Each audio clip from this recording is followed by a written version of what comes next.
And that has put even more pressure on him in 2003, and that face pretty much sums up the feeling. A lot of people have asked me during the week, well, Mark's at a better team, so he must get on the podium this year if he finished 5th last year. Of course, there were only 3 cars on the lead lap midway through the race last year, and they lost quite a few on the first corner, so totally different circumstances. And there is the dry line. It's more than a line right now. Well, this is what all the discussions are about. What you also need to be mindful of is that, for example, at the northern end of the circuit on the approach to turn 6, there are a lot of trees, and that beneath those trees and the shadows that they cast, it's going to be quite wet. But essentially it is a drying track, and I think that if I had to punt one way or the other at the moment, I'd be more inclined to head towards slicks than I would be to hold on to wets. But that's without information in respect to what's coming with the weather, and you just never know what's 5 minutes away. Well, when the forecast is passing showers, it's pretty hard to get a handle on things on an hourly basis. Equipment on the grid there as people make their minds up about tyres. Some of the teams use dry ice to just keep the temperature down in the side pods and the radiators. Of course, Formula 1 car relies on airspeed to cool itself. It has no fans. 22,000 kilos of freight stacked up in those garages, all for one purpose. Guy on the left is Tony Pennell. He formerly ran PI Research, and he's now the new boss of Jaguar Racing. And Webber in discussion with his crew, including his engineer Pete Harrison, about how they'll approach this race. An atmosphere building here. Most of the fans' faces, there are Ferrari fans, of course, sprinkled through that crowd along the main straight, but most of them will have a soft spot for Mark Webber.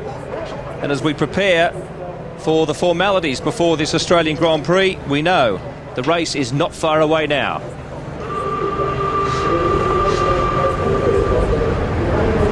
Ladies and gentlemen, would you please stand and join David Campbell in the singing of our national anthem?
David Campbell, the national anthem, the race.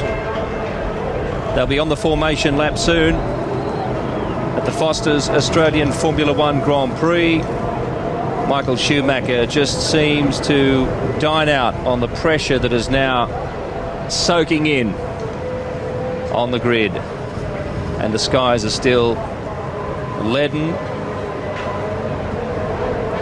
filled with lots of moisture, but we have no idea whether there will be rain, and if so, how much.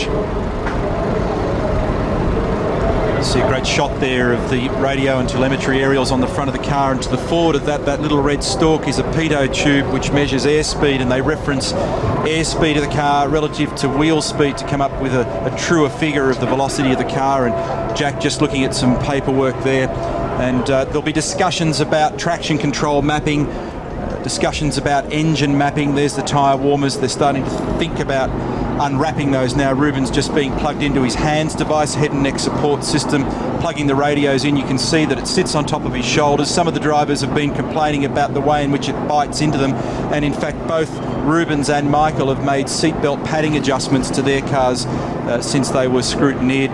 Boots cleaned. You cannot have wet shoes in a racing car, such as the pressure you apply to both pedals, and in particular the brake pedal, as we look at the Qantas 747-400 do the flyby, and one of our major partners in the presentation of this event.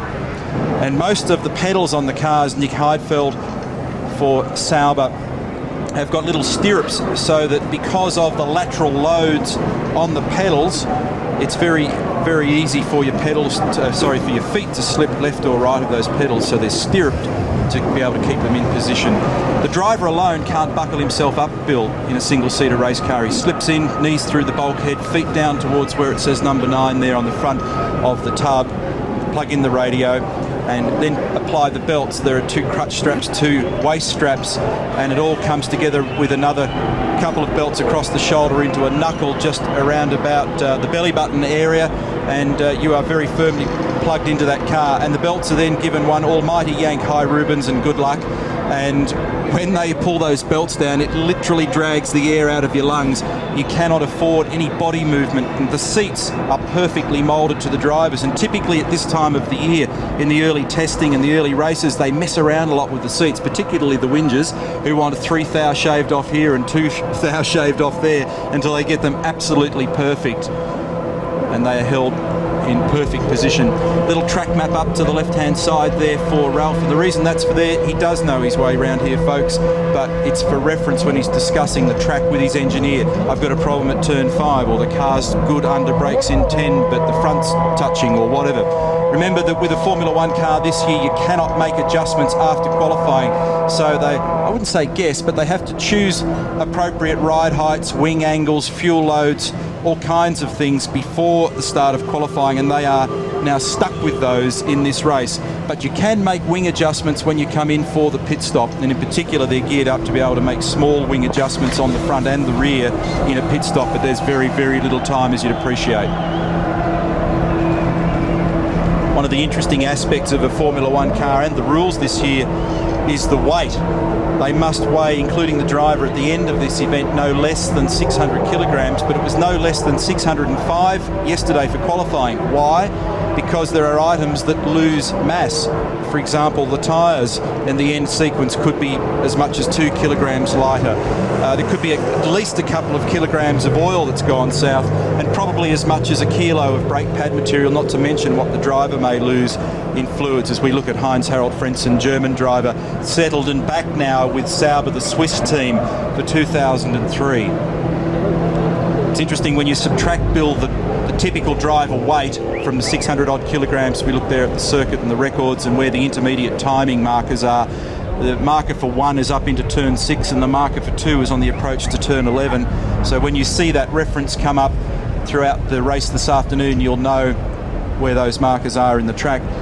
If you subtract the weight of a driver out of the 600 odd kilogram total weight for a Formula 1 car and driver, and then you take out the engine weight, which is between about 100 kilos and 85 kilos, and then you take out the ballast, because most of these cars run ballast, interestingly enough, between about 50 and 60 kilograms.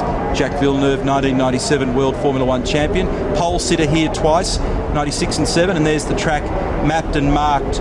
Different teams, and that's Mark Webber's steering wheel, count the corner numbers in different ways depending on how their computers see the track and how they've calibrated the lateral loading in those computers, and Webber got a lot on his mind there at the moment. But going back to the ballast, driver 13 odd percent, engine 16 odd percent, ballast about another 10% of the total weight. When you get right back down to it, it leaves only 370 odd kilos of car and wheels and tyres and transmission and so on.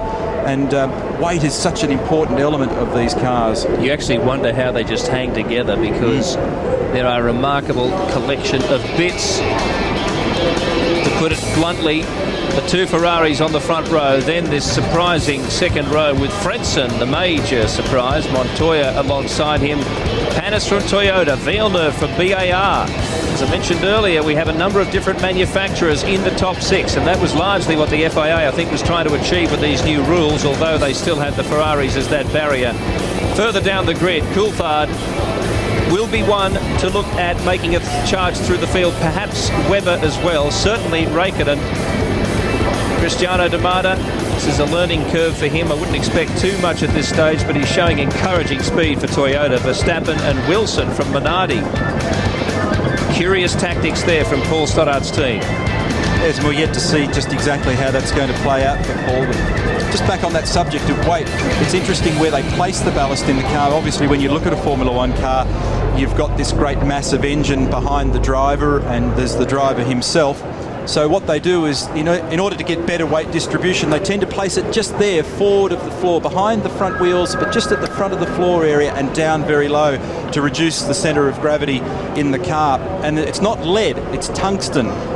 Tungsten has a specific gravity of about 18, so for a very small amount of material that you can grab in your hand, it's unbelievably heavy, and it's difficult to actually drag the stuff around. I picked some up over there the other day. We should make it clear here that yesterday when we gave you the qualifying times, Pitsonia was technically at the back of the grid, which is what we said at the time. It's actually true because Verstappen and Wilson are supposed to be starting from pit lane in this race. Minardi is starting from pit lane, and that's the price they were prepared to pay for not recording a time yesterday. Eddie Jordan leading in the cockpit there, talking to Ralph Furman, his new signing, who came out of Formula Nippon in Japan. He was champion last year. This is the Minardi team. And Ralph also did the GT Championship up in Japan and spent a little bit of time yesterday. That's Gustav Brunner with his back to us there for Panasonic Toyota.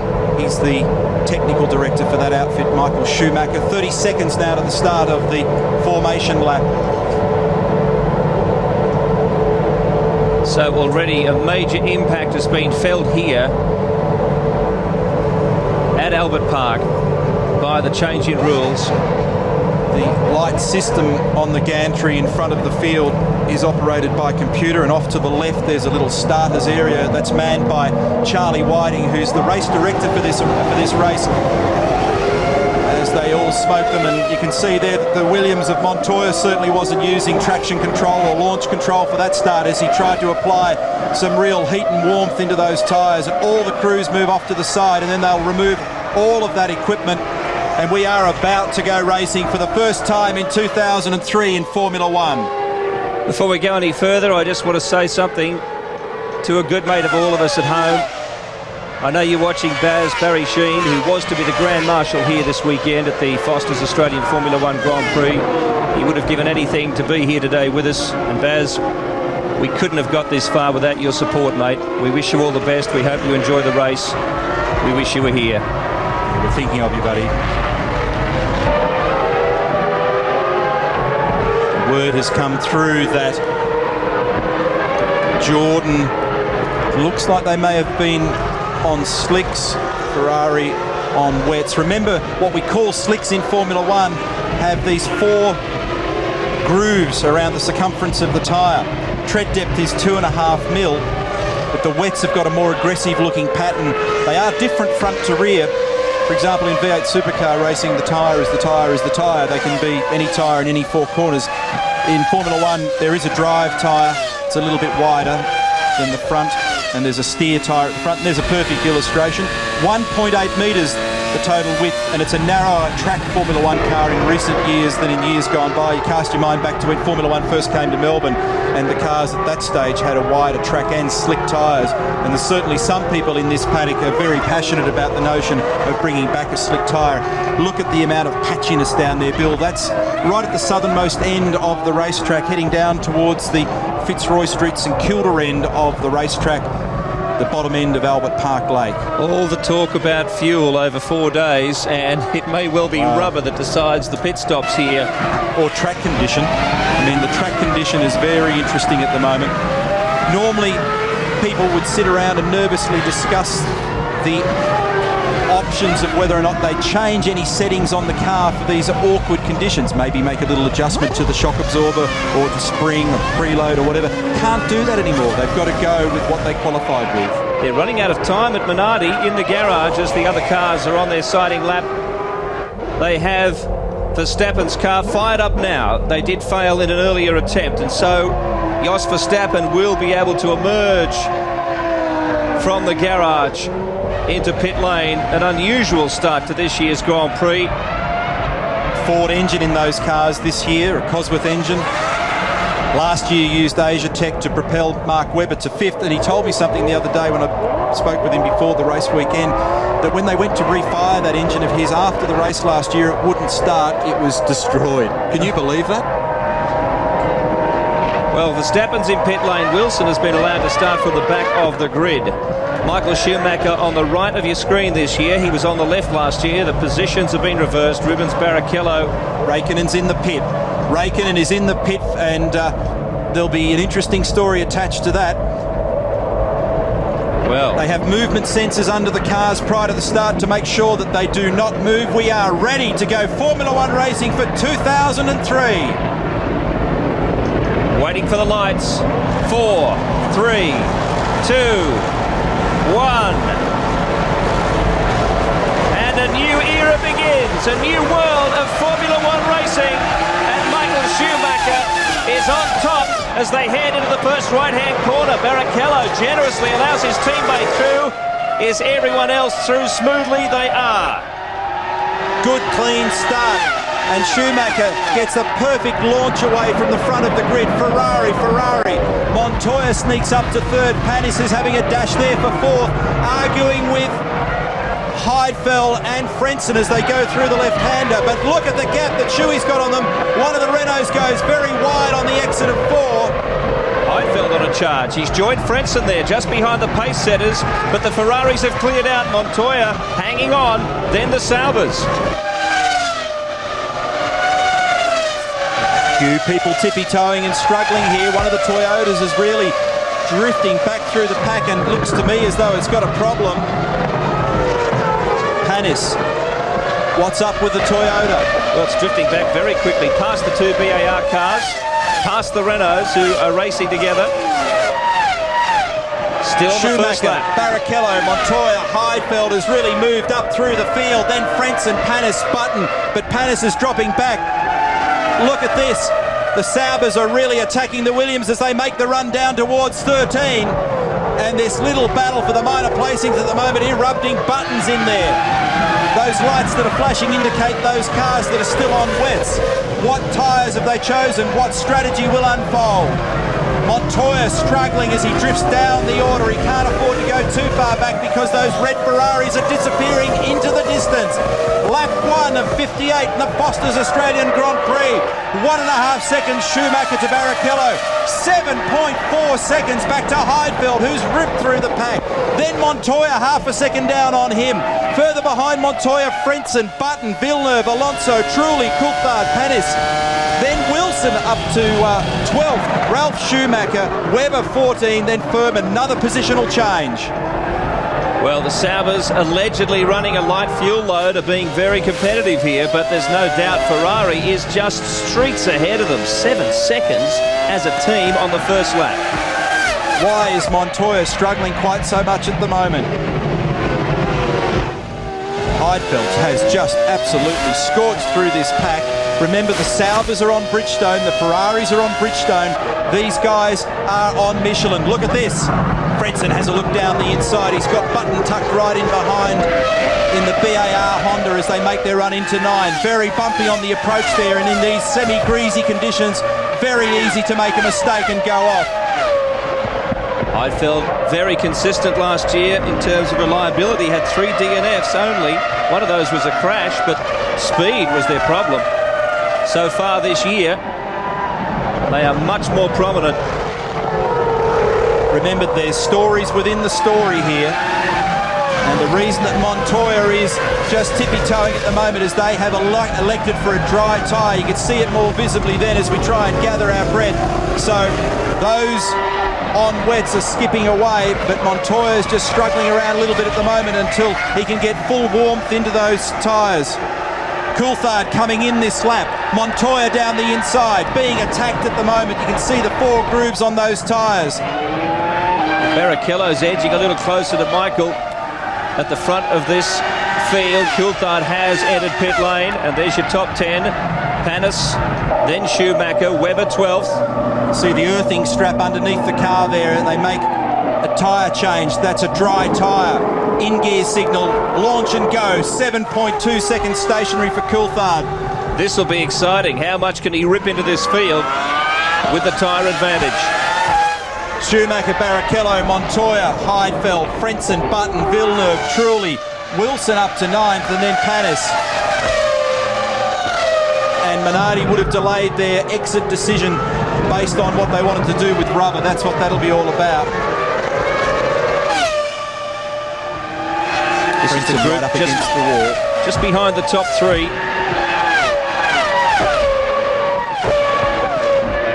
Remarkable performance from the Saubers so far. So the story here is who is on what in terms of rubber. Button has a look up the inside. He's making threatening manoeuvres underneath Heinz, Harold Frentzen and Nick Heidfeld. The two Saubers are nose to tail. This is Fernando Alonso, Spaniard in the Renault. The Renaults have been quick at various stages over the course of the weekend, and Schumacher, not surprisingly, has just recorded the quickest lap so far. That margin is still 1.3 as Button gets a bit high on the exit of 16. 1.5 to Barrichello, then it's 12 seconds back to Montoya. It's daylight. Extraordinary start here for Ferrari. We're seeing an amazing race, but Ferrari seems to be in a race of its own. So the Renault is on dry tyres, the BAR is still on wets. Villeneuve. Button and Villeneuve are in an awkward position. Misfiring that you're hearing in the background is the traction control on these cars. Timely to look at positions after 3 laps as Alonso continues to hammer away at the back of the Sauber.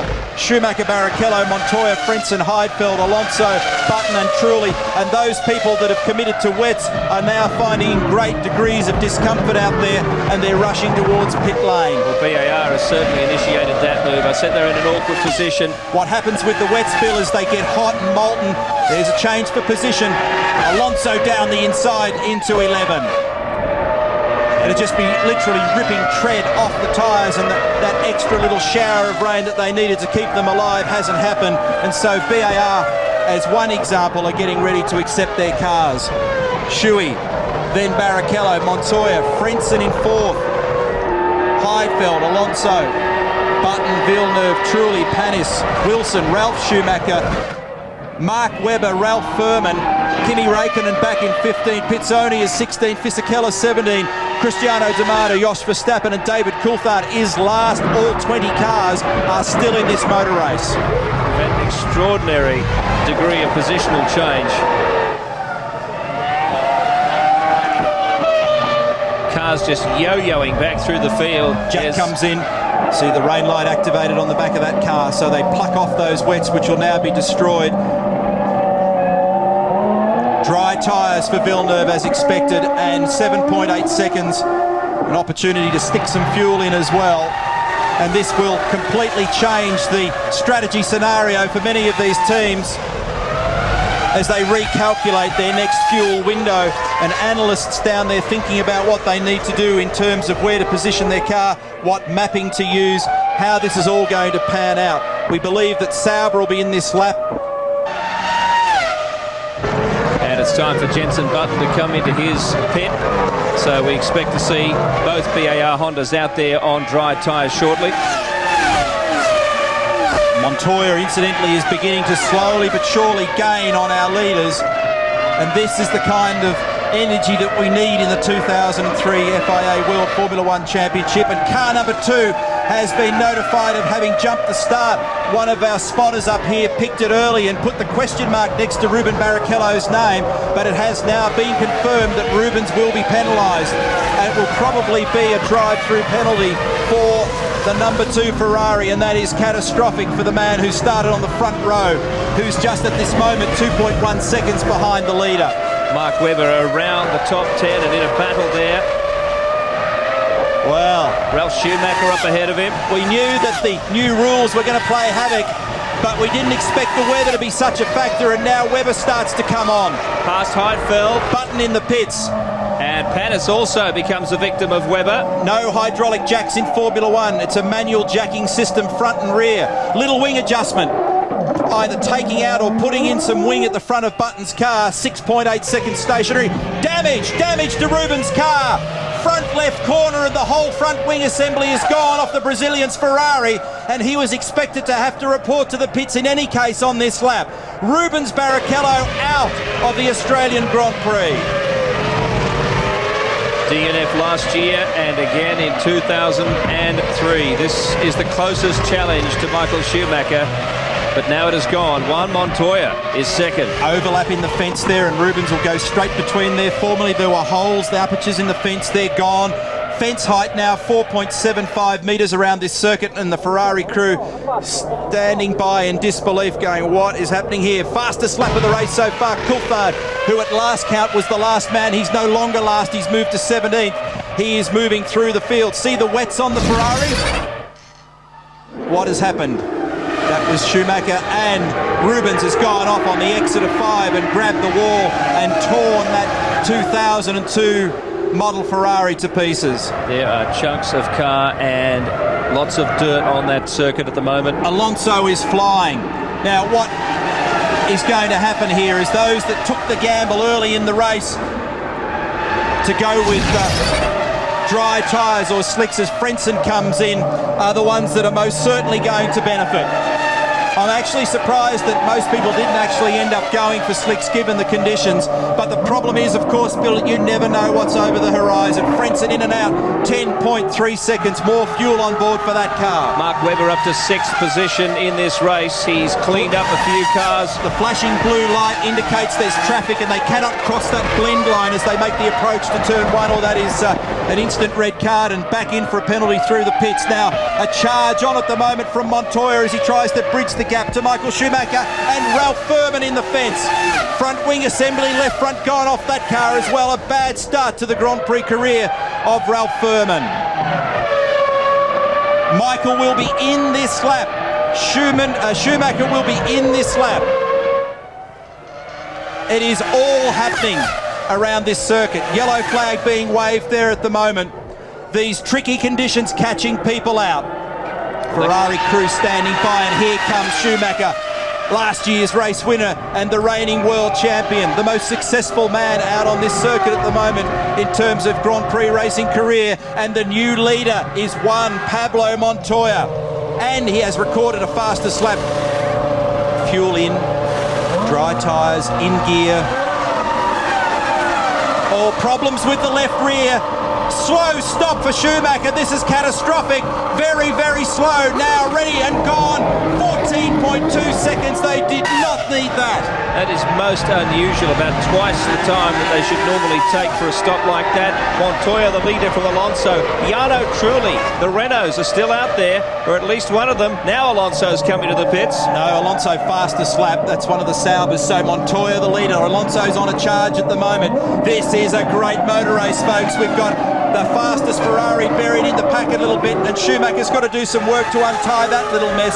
So Ross Brawn, Chris Dyer, those people behind Mike will be sitting around scratching their heads, coming up with a strategy now as the segments of this race unfold, trying to get him back in the game, and one of the Toyotas is off. It's Cristiano Damata, off and out of the business. Tough day for the rookies. Webber up to 5th place ahead of Panis. Now the only Toyota left in the race. Ralph Furman goes off in the same spot that Rubens went off on the exit of turn 5, and that has claimed a number of cars over the course of this weekend in various categories, and the safety car will be deployed. Debris all over the circuit. This car needs to be removed. So does the car of Rubens Barrichello.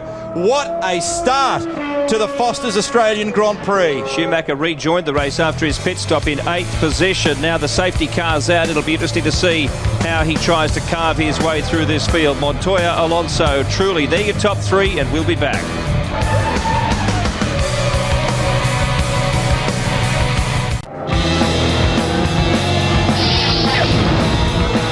Safety car on the circuit for the Australian Grand Prix. 3 cars are out of the race. Damata, Furman and Barrichello. There won't be a Ferrari 1-2 here. They managed to achieve it in 9 of 17 races last year. The top 6 have not yet taken to the pits. Montoya, Alonso, Trulli, Schumacher, Webber and Räikkönen. This is the replay of D'Amata going off, got on the dirty side of the road, blocked the rear brakes and ended up down there in the kiddie litter, and that car's now been lifted clear, and that is turn 3. And it's trapped Cristiano. There is a stall prevention system in these cars which will keep them running. It dips the clutch and blips the throttle for up to 10 seconds, but then the car will automatically switch itself off after then if it hasn't been moved away within that 10-second period, just in case it's been involved in a particularly catastrophic accident. You obviously don't want the engine running. And the stricken Jordan Ford of Ralph Furman being lifted clear.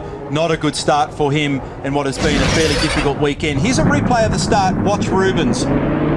Remember, he was about to be called in. Top of your screen, second on the grid. Yeah, there it is. Truly gone. Not even close. Absolutely no argument about that one. It's academic though, because well, you didn't need the movement sensors to explain that situation. Boy, there was a lot going on there, Bill, in those opening few laps, trying to work out who was on slicks, trying to work out who was on dries, people struggling, people charging. It was all happening. Many different positional changes. And we should actually just take a breath and think about what we're now left with and what this means. This is a huge bonus for Schumacher and Coulthard, for example, who've got now a field compression bonus out of this. And this is the order: Montoya, Alonso, Trulli, so the Renault's beautifully positioned. Ralph Schumacher's got himself out of jail. Mark Webber up to P5. Kimi Räikkönen, Michael Schumacher and David Coulthard, Jack Villeneuve, Olivier Panis, Jenson Button, Heinz-Harald Frentzen, Giancarlo Fisichella, Jos Verstappen 14, Pizzonia and Heidfeld 15 and 16. Then Justin Wilson and the other 3 cars, D'Amata, Furman and Barrichello, all out of this motor race. And I understand that Alonso is actually coming in shortly. They're all queued up behind the Mercedes safety car driven by Bernd Maylander at the moment, who's had this role for quite some time. In excess of 1,000 officials here representing the best in Australian motor racing officialdom around the Albert Park Grand Prix course, which takes about 7 odd weeks to build. I think there's about 1,500 people involved in building this complex. It takes a further 3 weeks to disassemble it, and here, as predicted, comes Alonso, and he has stretched those wets as far as they dare go. Just look at them, they're all ripped and torn, Bill. They look like they're fretting badly, and on go the slicks. That crew was actually waiting before we had the safety car out on the circuit. Taking the opportunity to put lots of fuel in that car for a long mid-segment in the race. 10.9 seconds and 12.1 litres per second is the refuelling rate, although they don't get that because by the time they couple and the flow rate starts, then they switch off and uncouple. You don't quite get that kind of fueling rate. We know that for every 10 kilograms of fuel in one of these cars, you can add about 3 to 4 tenths of a second per lap in lap time. So expect Alonso to be out there for quite some while, and 10 odd second fuel stop. I'm going to crunch the numbers shortly and I'll have a look and see what that might do for us later in the race in terms of the Renault. And of course that'll depend on whether or not other things come into it, like for example safety cars. So Michael Schumacher elevated by that pit stop further up the order to 6th place ahead of Coulthard, and they are in arguably the best position, given that the cars ahead of them must come into the pits at some stage. But as Neil said, depends on how much fuel they've taken, what strategy they're running to. Montoya, Trulli, Ralph Schumacher. So far, Williams in very good shape. Then Webber. Räikkönen. I mentioned Schumacher, that's Michael and Coulthard in 6th and 7th. Then Villeneuve. First of the BAR cars who pitted very early in the race. Panis of Toyota has been in the pit, so has Jenson Button, I mentioned that. Frentzen was a fiery start from Sauber. He's in 11th position. Teammate Nick Heidfeld in 15th. The remaining Jordan Fisichella, just flashed past your screen then, is in 12th position. Just got the calculator smoking here at the moment, Bill, and I reckon you will see about a 36-lap segment out of Alonso based on about a 90-kilogram fuel load for that car, depending on what the actual fuel rate was. So keep an eye out in plus 36 laps for now for the next stop for Alonso, and that'll depend on a lot of things. I mean, that's making a heap of assumptions there. Track drying out considerably now, and the clouds are breaking up above Albert Park. And we go racing once again. Lap 11 of 58 for the Foster's Australian Grand Prix, Montoya. And look down the inside as Kimi Räikkönen makes a good move on Webber. Positional change, moves into fourth position, and Webber just caught out a little as Schumacher makes a move as well. Schumacher down the inside, also grabbing Webber on the way through. And next in the queue is David Coulthard, so Webber will be under pressure already.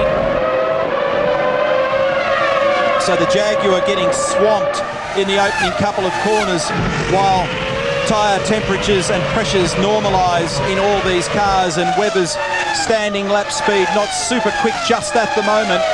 Is that a Michelin issue, or is that a car setup issue? Well, it's probably not a Michelin issue when you think about it, because Räikkönen's on the same tyres, although one of the changes for the 2003 season is that tyres can be custom tailored team on team. It's not necessarily the case that, for example, the McLaren and the Jaguar are on exactly the same specification Michelin tyre. So the order at the moment is Montoya and Trulli. Ralf Schumacher is third. This man's on a charge, Michael Schumacher. Disadvantaged by staying on wets for the start of this race. But now charging through the field, aided by that safety car field compression, which has made his job so much easier if he does have a superior car. And the evidence in recent years suggests that he certainly does, and he knows how to use it. 1.5 seconds the margin. Montoya, our leader, to Trulli. 2.1 back to Ralf, then Räikkönen. Michael Schumacher P5, then Webber, Coulthard, Villeneuve, Button, the two BAR cars 8th and 9th, and then Panis in 10th for the Toyota. Hasn't been a great start in the opening sequence of the race as we go on board with Ralf. Turn 5, that's where all the trouble's been. You can see how narrow that gap is from the top of the exit ripple strip to the wall there. And remember the track walk with Mark Webber. We commented that you cannot afford to run wide here or you will be bitten by this Grand Prix track.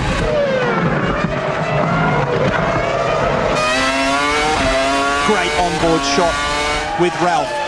In position 3, sweating on Trulli, and closing, I might mention, the run to 11. Fastest corner on the track, 220 kilometres per hour. Exit 12, 210 kilometres per hour. Up to 7th gear, very briefly down the end here, 310 kilometres per hour.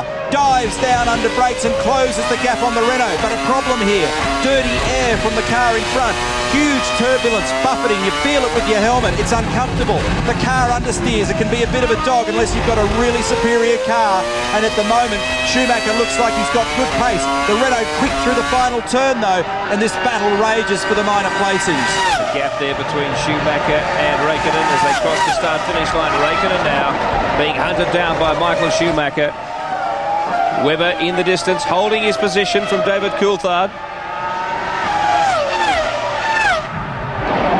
Montoya's recorded fastest lap 29.4 as the fuel burns away on that Williams. Räikkönen, the 17D McLaren-Mercedes powered Ralf Schumacher chasing down the Renault at the moment.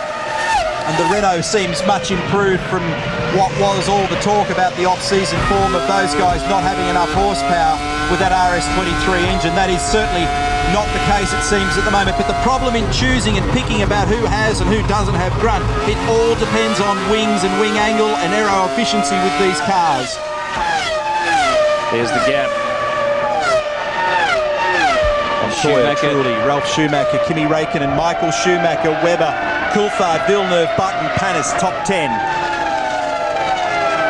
One more position and Michael will be closing in on his brother Ralf.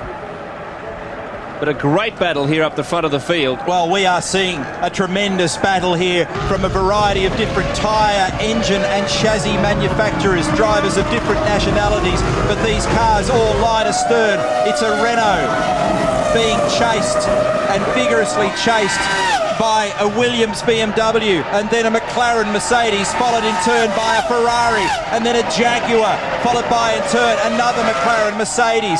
The biggest, the best manufacturers in the world, showing all of their technology in the ultimate performance showcase.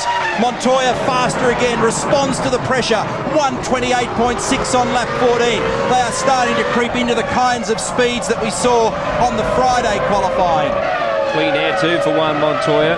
This battle here is counterproductive. Truly is becoming a handy buffer between Juan and the rest of the field. And Webber's sticking with them now.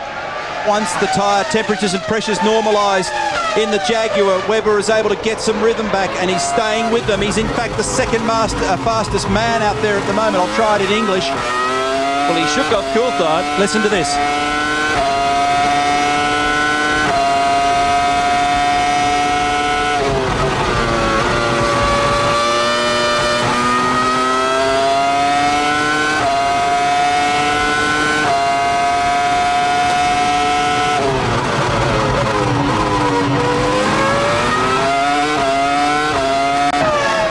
Fully automatic down change there. Michael not touching any of the paddles or buttons. And you could hear the traction control as he came out of turn 13, which is a pretty quick corner, and it was still fully activated as he came off there in third gear. Second, third, fourth, fifth, sixth and seventh. Here is the battle. Montoya, Truly, Ralf Schumacher, Kimi Räikkönen, Michael Schumacher and Mark Webber P6, Coulthard, Villeneuve. Remember, the top 8 are scored points in this year's World Championship. Montoya pulled out more than a second on that last lap. Truly then is holding them back. Truly is keeping Ralf, Räikkönen, Michael and Webber off Juan Montoya's back. We'll be back soon.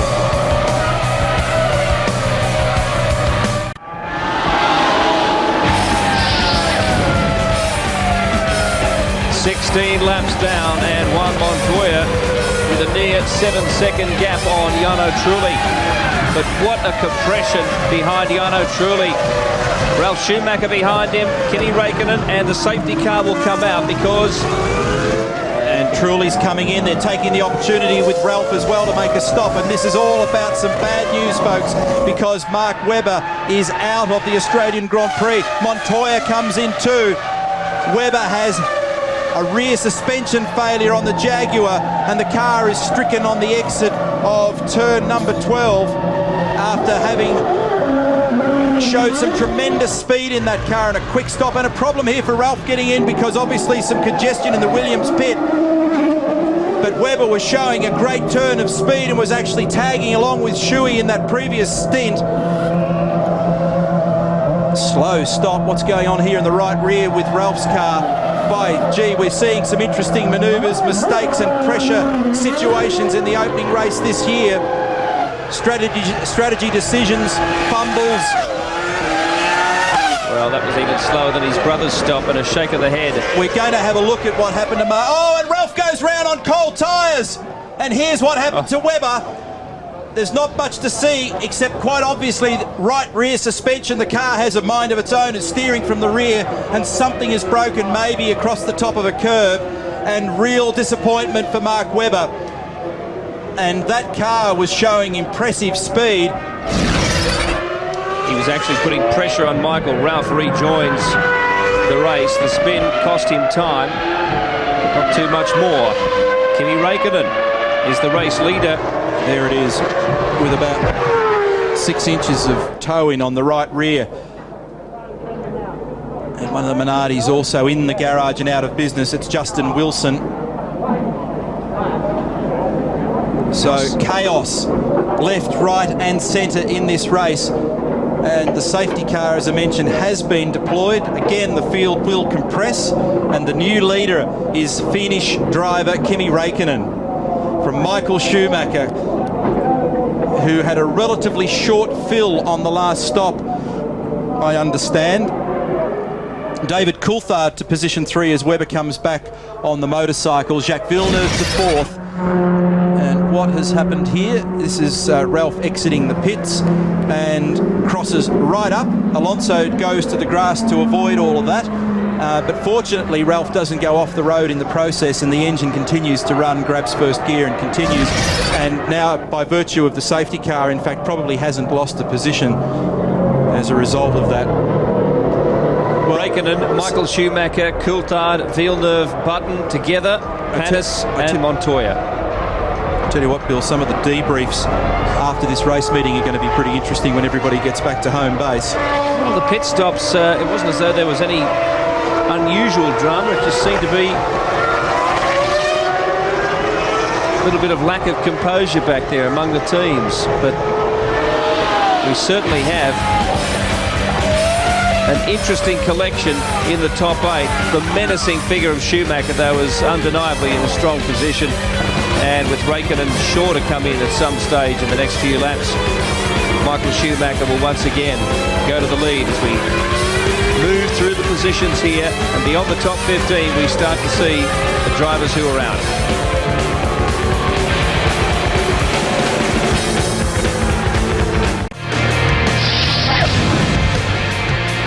Nearly a third of race distance down now. We're on lap 19 and the safety car still leads the field. The restart will be something else. Raikkonen must surely pit soon. Michael Schumacher, will he attack him on the resumption, or will he wait for a chance to pounce when Raikkonen does pit? As they take Webber's car away, I think we've got his dad down in pit lane. Alan, some tough news for the team. It sounds as though it's a suspension failure. Yes, it looked like that. So anyway, he's okay. Move on to the next one.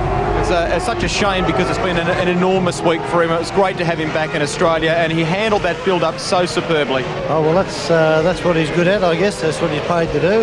And I think the team are pretty happy with him, and I'm certainly very proud of him. Hope for better luck at the next round. Thanks, Alan. Okay, all the best. There's no doubt he was in a decent position on the track when that happened. He was giving Schumacher a run. Now, the interesting thing in all this, Bill, when you try and get your head around what's been going on at 1,000,000 miles an hour, is that at some stage, if we consider that McLaren probably configured Kimi's car for a two-stop strategy prior to the start of the race, he would be beginning to get quite close to his first stop, remembering that at this point he has not stopped and we are working lap 19. And if you're going to turn it into a typical three-segment, two-stop race, a stop somewhere around lap 20 to 25 is likely to be in order. The problem for him is that all this safety car compression really means that gives him grief now when he stops, because he has to go way down in the order of the field because they've all ended up nose to tail. Now, on that subject, we saw Ralf Schumacher come in earlier, and I'll show you just how costly that can be when you have a slow stop and a safety car simultaneously. Ralf is now last. He's 15. Same thing happened to Alonso. Correct. They were preparing to take him. But at least last isn't that far from the leader in physical gap terms as they get ready to go racing once again. Michael has made a stop. DC has made one stop. These guys are going to battle for the lead of the Foster's Australian Grand Prix. Kimi Raikkonen, though, is leading at the moment, and he's made a great restart. He needs every single millimetre he can get going to the end of this race, because he's got to make margin as Montoya has a look up the inside of Panis. And Panis was attacking Button before that. Panis was having a good go, but Montoya was ready to capitalise if it didn't come off. Montoya again up the inside of Panis. This time he makes it stick at turn 3 and skips away from the Toyota. So Montoya on a charge. Remember that Kimi's car will be lighter than Michael's car, but his tyres will also have done more work. Generally speaking, looking around the commentary box area at the moment, we're seeing a little bit more blue in this sky. So hopefully we will have a dry continuance of this race. Green flag being waved for this restart lap as we are on lap 20 of 58. Kimi Raikkonen, Michael and David have each done a stop. So has Jacques Villeneuve in the points with his teammate Jenson Button. Montoya is on the charge, position 6, got rid of Panis a minute ago, and Frentzen with the Sauber is 8. And after a difficult start to the weekend with those what looked like pretty evil Saubers in terms of the way they were handling, at least they are now reasonably competitive and with perhaps a possibility of scoring some points. This will be an interesting battle here. Michael looks like he's pulling up. Nick Heidfeld. Another Sauber. Track temperature is increasing. There's sunlight on the road, and that will bring the track temp up very quickly and remove any further of the patchy water elements on the road. And Nick just makes sure that the steering wheel is reattached and the car is in neutral, which is mandated in the rules for Formula One. and we'll have a look here and see what happens. He just pulls off, obviously. Very close to not have a monster shunt here with Ralph. Unbelievable situation as Heidfeld pulled off the road dangerously in front of Ralph Schumacher. How that wasn't the world's biggest T-bone is a mystery. Obviously very difficult to see out of a Formula One car with a very tiny mirror on the car, but that is amazing.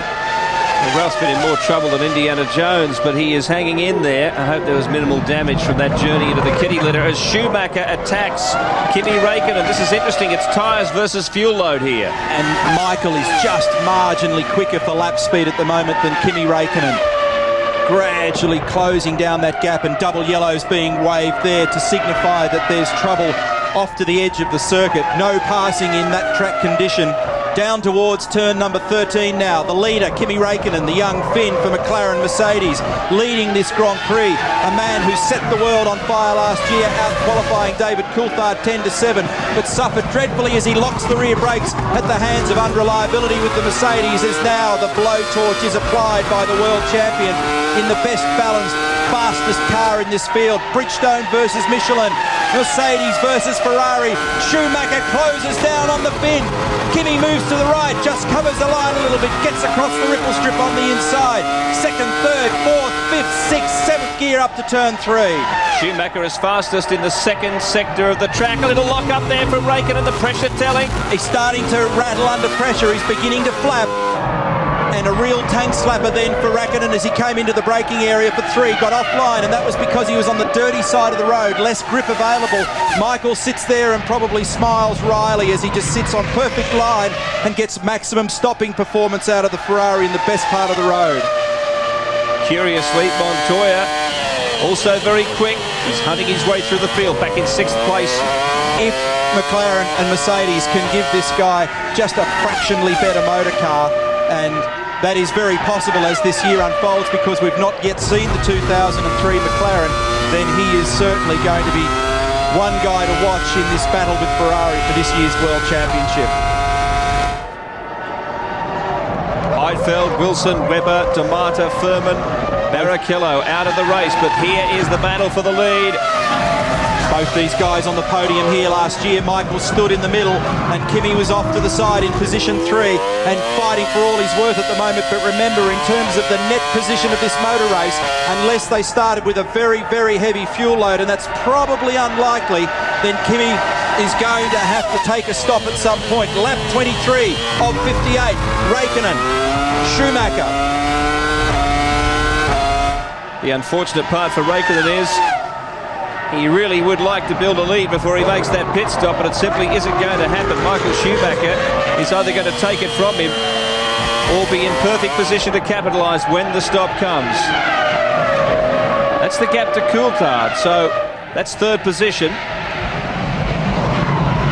You can see there is David Coulthard coming into picture, and he has got away from Villeneuve and Button, the BAR cars, and they're just in front of Juan Montoya. Remember that Räikkönen yesterday was on target for a top 5 or top 6 grid position had it not been for that turn 12 exit problem. In fact, it was right through 11 and 12, and that would tend to suggest that the car was fueled around a 2-stop strategy, but who knows, maybe, as I said before, they could have started this car with a longer fuel load to get through a longer first segment of the race. You have to go back to Silverstone last year when BAR was heavily in the points with both cars. On that day it was Panis and Villeneuve. Villeneuve in front of Panis at the end, but nevertheless they scored very few other points for the entire season. And this year it's been a much better start for them if they can stay in that top 5. Alternative race lines for these two at turn 15 as Michael sacrifices track and Räikkönen uses everything he's got. And he's just staying right in the slipstream, has a look, has a think, thinking down the road about what he may or may not be able to achieve with the Ferrari. But Räikkönen holding up to the pressure now. Had a couple of scrambled moments there before, but now has the car settled down and straight on race line on the approach to 3 and out the other side. This is a tremendous battle between 1st and 2nd in this 58-lap event. Räikkönen. These two have still got a margin over Coulthard. One of the anointed ones, Kimi Räikkönen. He and Montoya, arguably the 2 drivers positioned to take over the mantle of Michael Schumacher, if that is possible in the near future. Let's hear from Mark Webber. I believe we've caught up with him in the pits. Mark, a heartbreaking end to your Australian Grand Prix. What happened? I'm not sure yet. Looks like resuspension. Real shame, yeah. It's going well. Better luck next time. Yep, we'll be back. So a philosophical Mark Webber, and what can he say? He'll be actually pretty relieved about the pace of the car in race trim and probably his own performance, because any time you're under the rear wing of this red thing, you know that you're not going too badly. So we can look forward to some stronger performances from Jaguar later this year. This is the battle between first and second, as another of the Minardis has problems in the pit lane. Verstappen. Remember that at some point in the not too distant future, we are likely to see a Raikkonen stop, and BAR setting up there for their next stop. McLaren having won 8 Constructors' Championships, 11 Drivers' Championships, but this man and this team here, the red Ferrari of Michael Schumacher, all dominant in recent seasons in Formula One racing. The BAR cars are in simultaneously, and that is a very unusual and costly situation for Jenson Button. That is strategically disastrous as he sits there waiting for his teammate to take on fuel and tyres. Unbelievable. Now, if that was a choice, it's rare unless it wasn't a choice, unless he just literally had to come in that lap and was unable to continue for another lap. Better to come in, waste some time in the pit lane than it is to stop on the circuit, but that's a very unusual circumstance. And remember, pit lane speed limit race day, 80 kilometres per hour. So you're suggesting there was a slight fault in their fuel strategy there? Well, it's unusual for both cars to come in at once like that. Back out on the circuit, Raikkonen still defending his position. We understand that there was a communications mix-up. It was a mistake that both cars came in there at the same time. It was a mistake, all right. And like I said before, some of the post-race debriefings are going to be as exciting as the motor race. The pressure is telling here, absolutely. Raikkonen just getting slightly away from Michael there. Well, Minardi are all over the place. So Raikkonen holding the gap out to lap 26. Car had more fuel in it than we thought. And this is one of the great questions about this year's championship, because you truly don't know. Unless you're the engineer sitting over the laptop, or the driver, or the technical director, you just don't know what's going on out there. There's the difference. Coulthard 3 seconds back. Raikkonen must still be showing some handy speed. 128s.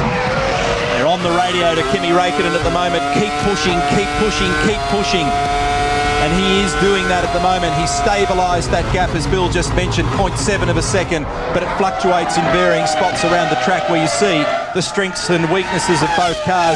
When you consider, Bill, a whole raft of different people with different skills and different manufacturers and many philosophical different ideas between tyres, engines, chassis, aerodynamic developments, and yet these cars come onto the circuit and are separated by millimetres and lapping within fractions of each other. That is remarkable. We've seen a bit of a tumble of points, or times I should say, in the sectors. Montoya still fastest in the third sector, but Schumacher now fastest in the first two. Not a lot can be read into that, it varies. Nick Heidfeld helmet off, and an early end to the Australian Grand Prix for the young German. Now Schumacher closes in right on the back of Raikkonen. Fastest lap to Schumacher as he applies the pressure again. 27.7. Remember, his qualifying time was a 27.1. As the fuel burns off, that Ferrari continues to get quicker, and the consistency of those Bridgestone tyres continues to be one of the great strengths in that team. Coulthard is pushing up as well. Raikkonen really did appear to be feeling the pressure. The language of the car was telling us that early on, but he seems to have composed himself now and is focusing more on the road ahead than the mirrors. But Schumacher is very much filling them. The guy leading this race was grabbed from Formula Renault and Formula Ford at a very early stage in his professional motor racing career, and then plonked into Formula One by Peter Sauber of the Sauber Grand Prix racing team, and he immediately starred in 2001. He finished 10th in the championship with 9 points. in turn grabbed by Ron Dennis and McLaren-Mercedes, 6th last year with 24. He was 2nd in France, 3rd here in Melbourne at the European Grand Prix and also in Japan. And as I mentioned a little earlier in the call, had it not been for some reliability issues, then he certainly would have been further up the championship order. As I said, Coulthard appears to be closing the gap on these two. He's picking up his lap speed. But also Raikkonen is possibly holding up Michael as well. Still to make his first pit stop, Kimi Raikkonen. Coulthard with a personal best lap, but 3.5 seconds down. Difficult circumstances here for Schumacher. He's close enough to the back of the McLaren at the moment for there to be quite a lot of disturbed air around the front of the Ferrari. That side shot in the cockpit shows how much he submarines under brakes into turn 6. Montoya is 10 seconds outside the top 3. In fact, 10.6. Watch this. Look at him disappear down into the cockpit. That's 5 times his own body weight as he goes down into turn 13 under brakes. Gets up to 230 kilometres an hour on this run. Faster, faster, faster. In fact, no, he's on the run down towards 11 and 12. This is the fastest section of the track. 11, 12, 3.5 times his body weight through there. Such is the lateral force on the car. Up to 7th gear. And these guys can do that at amazing speeds and still have the presence of mind to think about strategy, think about the menu options on the steering wheel, think about the guy in front of them. There's a lot to compute. Schumacher still closing in on Raikkonen as he's in the pits, Michael Schumacher. Michael is the one that peeled off first, so this is a turnaround. So the prediction that it may be in fact Raikkonen that came in early is in fact wrong. It's Michael who had that short fill on that last stop. Is the one that had to come in earlier. Well, so this has actually turned the scenario around. Absolutely, playing into the hands of McLaren. And radio message. Radio message. I'm hearing that Kimi is the one that will be coming in next lap, and that's why they're telling him to push, push, push. Well, he needs to get track position to come out in front of this guy. Now, Ross Brawn will know this. What will the margins be when they re-emerge? That was a better stop than last time for Michael. 5 seconds better. Meanwhile, Raikkonen will be up at the northern end of the circuit. Somebody has crossed the blend line. Olivier Panis has gone across the blend line in the Toyota. That's the line and the approach to the braking area, turn 1. You are not allowed to do that. That will be a drive-through or a stop-go penalty. Here's the leader, allegedly in this lap. Quick word from Daryl Beattie as Raikkonen tries to build up some space between himself and Michael Schumacher. Yes, a lot of debacle down here in the BAR pit, boys. It's what's happened there is that the rumour is that Villeneuve has stopped a little earlier than he was supposed to, and Jenson Button has had to wait for that pit stop, which obviously we saw, but the biggest thing there was, they say, his was unplanned, Jenson's was. And Jenson was the one that suffered badly at the hands of that manoeuvre. And one of the things that, it's easy for us outside the car, but radio communication in these cars is difficult. The communication is scattered, it breaks up, you think you hear something, you don't. Sometimes you have radio failure. Raikkonen is pushing, fastest lap again and stays out a little longer. They put more fuel in this McLaren than we crunched when we did the numbers last night. So this thing is really hogging along, and considering the speed that he was on target to achieve yesterday before he went off at 11.12, that was actually very good speed from this car. Well, Kimi Raikkonen might have won the French Grand Prix last year, but he slid on some unflagged oil. Schumacher took the win there. It's very early, but we're nearly at half race distance. If he can get track position in front of Michael after this next stop, whenever it comes, and we're going to stop predicting it until it happens, but if he can get track position, then he is in a very strong situation as Panis, I understand, comes to the pit lane for his drive-through in the Toyota. Not a good day for Uwe Anderson and his group.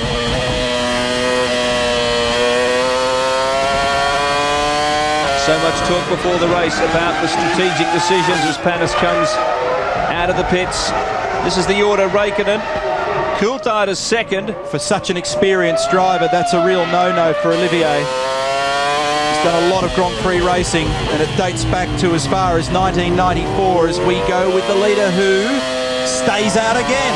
He's building up time. Push, oversteer onto the main straight, and Raikkonen's driving this thing every lap as though it's a qualifying lap. Absolutely wringing the neck of the McLaren-Mercedes, and Pizzonia goes off in the Jaguar. Schumacher is 31 seconds behind Raikkonen. Will that be enough? including the time it takes to go down pit lane and then make your stop. Will it be enough? Will Schumacher run into traffic? Fisichella's ahead of him, and then Frentzen further up, and then you're into the top three. Well, it has certainly been a very exciting start to the World Championship this year. Uncertainty related to the new rules, strategy certainly playing a part in the outcome, pressure, making mistakes, people getting in strife in the pits and on the track with the one-lap qualifying on board again with Kimi Räikkönen exiting 10 down towards the fast sequence heading south. Another Minardi in for what has been a pretty tough day for those guys so far. Well, Wilson was officially retired, but they kept pulling it in and out of the garage. It looked like they were trying to rejoin the race, but the Stappen has stayed out there and trundled around. And this is him. So, McLaren 1 and 2. Montoya, meanwhile, we've not seen a lot of him, just rocking along in third. We're with the leader again, who stays out. This thing must have more fuel in it than a long-range 747. Frentzen in fourth. Fisichella, Michael Schumacher in sixth after that stop. And now McLaren set up. He is 27-7. And Coulthard will be the first one in, who came in position 2. Critical stop for this team. Brand new Michelin slicks. Build the revs, grab first gear, get the last bit of fuel in. It's a longer stop. Dangerous conditions to work in at 11.2 seconds for David Coulthard. Blue flashing light warning of traffic. Don't cross the blend line as he goes down towards turn number 1. As we go back with his teammate on the approach to turn 9. And flags being displayed there for the car that's off to the left. And Michael Schumacher 33.7 seconds behind Räikkönen. That's their track position. Let's see what happens to Räikkönen. Well, but for a small mistake when Schumacher was really getting close to the back of this car when Kimi locked the rear brakes briefly. We're seeing a wonderful display from the Finn. In between them, Montoya, Frentzen, Fisichella and Coulthard. Well, Coulthard just came out. And a good stop from David Coulthard there. We'll check he's in. Finally, Räikkönen joins the pits. First stop. Flat out through this section, but when he gets to the white line, 80 kilometres per hour. Pit lane speed limiter must be activated. This stop is critical to the outcome of the race, you'd think, Neil. Earth straps on the ground. Up goes the mechanical jack. Put on the brake so the wheels don't turn during the stop. The wheels are torqued. In gear first. Fuel in. Gone. Räikkönen 11.9, a similar fuel load to David Coulthard. Watching the blend line is the message. And rejoins probably just in front of the Sauber. And there is Schumacher. He's out in front of Schumacher, and that's the important thing. This will be a battle now. Fresh tyres, more fuel. Räikkönen versus Schumacher once again. Montoya has the race lead. Fisichella is pitting. He's further down the order, though. Jordan. Fisichella, problems. Now we know that the McLarens can most certainly get to the end, according to our analysts, but we're still question marking the Ferrari. What a day. So the order at the moment, Montoya. Where do they figure in this game as we speak? Montoya is the race leader, but we haven't been able to really track Williams' strategy. This is Michael out there in pursuit of Räikkönen. In between them is Frentzen, but up ahead leading the race is Juan Montoya. He'll come back to the Australian Grand Prix with 25 laps to go.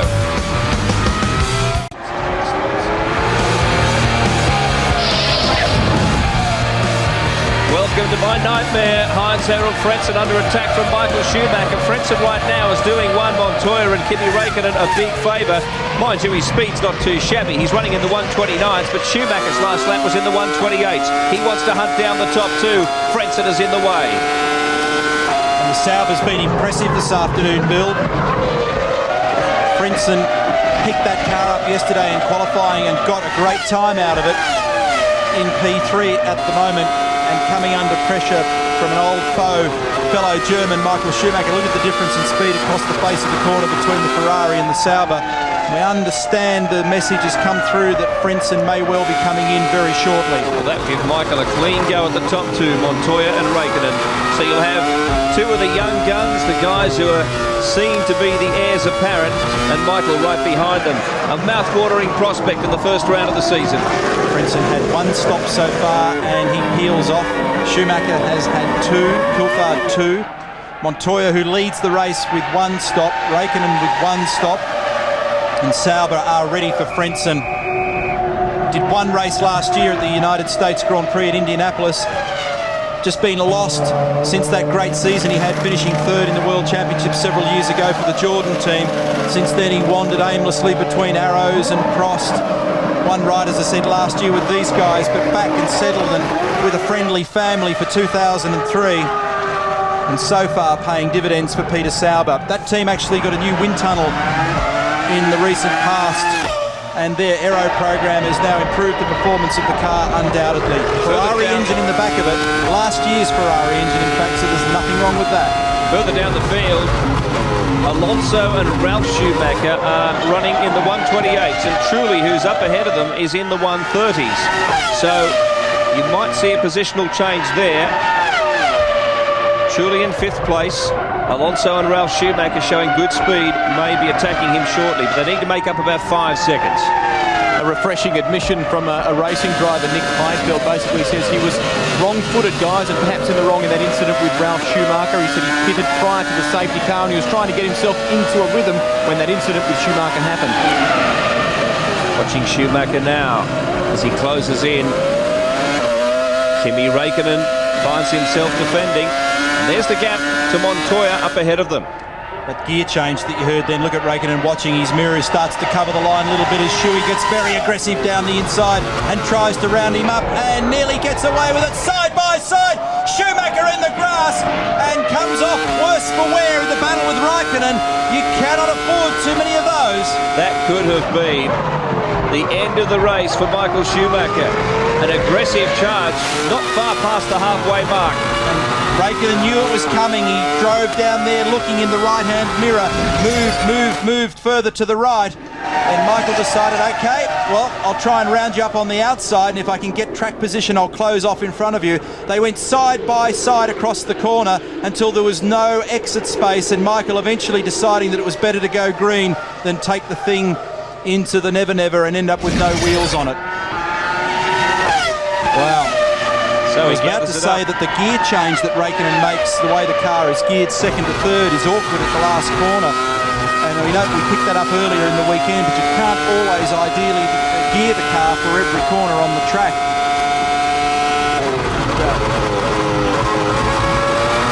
Oh no, the message we have just been passed is amazing, folks. The man that we are looking at in the front of this field, Kimi Raikkonen, has received a drive-through penalty for speeding in the pit lane. Kimi Raikkonen, the leader of this race, will be penalised for speeding in pit lane.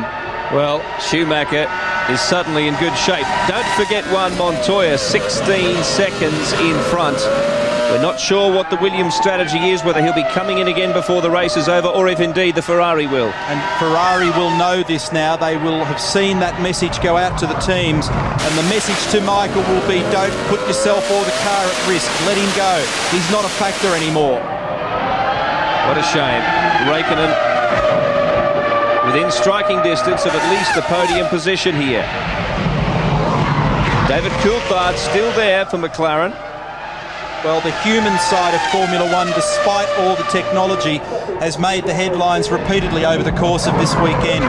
Whether it's pressure for a one-lap qualifying, whether it's pressure when two cars arrive together in the pit lane, whether it's pressure and your speed in the pit lane. But all across this weekend, the shake-up in these rules have certainly had their effects.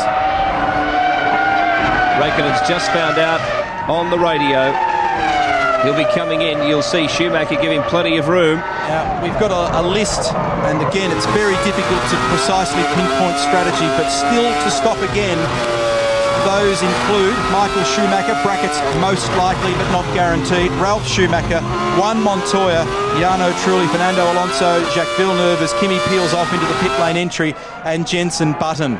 Well, Alonso's shown great speed, Neil. He's in the 128s consistently. So is Ralph Schumacher behind him. And Alonso, in fact, is only 1 second behind his teammate Trulli. It's a drive-through, not a stop-go. So driving through 80 Ks for Kimi Räikkönen. BAR also preparing to stop past that white line and back to full racing speed. And look where that drops Räikkönen in the order. Down there battling with the Renaults, which were 5th and 6th. So Räikkönen drops in 7th. And that shows us the margin I was just talking about between the teammates there, Alonso and Trulli. Order at the moment is Juan Montoya, Michael Schumacher, David Coulthard. 38 laps down of the 58-lap Foster's Australian Grand Prix for 2003. Antonio Pizzoni and Jenson Button both arrive. And look at the size of that crew going to work on both cars. What a day for Button. A huge fuel hose and rig apparatus. Button gets out in front of Pizzonia. Remember, his teammate Webber has gone out if you've just joined us. Rear suspension failure for Mark Webber's car when he was behind Michael Schumacher and looking strong in the opening segment of the race. And so the R4 Jaguar on the surface appears to be a better car for 2003. Montoya leading Schumacher by 17.5 seconds. Then we have Coulthard. Another 9 seconds further back. In fact, Montoya's increased his lead, and this might be why. Michael going right across the top of the Vallelunga curbing on the exit of 12, and these cars are fragile underneath, Bill. That's the sort of damage that was done to Kimi Räikkönen's car yesterday, and remember the great long spare parts list I read out before the start of the race? Let's hope Michael doesn't have damage as a result of that one. An extraordinary battle unfolding here. Will Montoya make another stop? If so, when? Schumacher, will he make another stop? Coulthard 10 seconds behind Schumacher now. That's your top three.